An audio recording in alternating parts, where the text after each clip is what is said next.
हुकूमत बड़े हदफ में कामयाब, सैलाब मुतासरीन की इमदाद पर IMF रजामंद।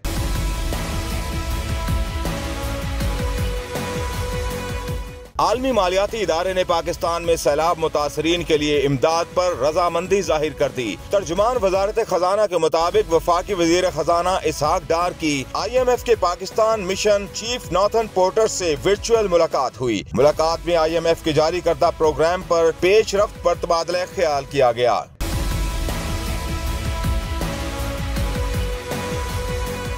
इस हवाले से तर्जुमान वजारत खजाना की जानिब से मजीद बताया गया कि मुलाकात में मैक्रो इकनॉमिक फ्रेमवर्क और रवां साल के अहदाफ पर बातचीत की गई। IMF के नए जायजे के लिए तकनीकी सतह के मुज़ाकरात को जल्द हल किया जाएगा। दूसरी जानिब वजीर खजाना इसहाक डार का कहना है कि हुकूमत IMF प्रोग्राम को कामयाबी से मुकम्मल करने की ख्वाहां है।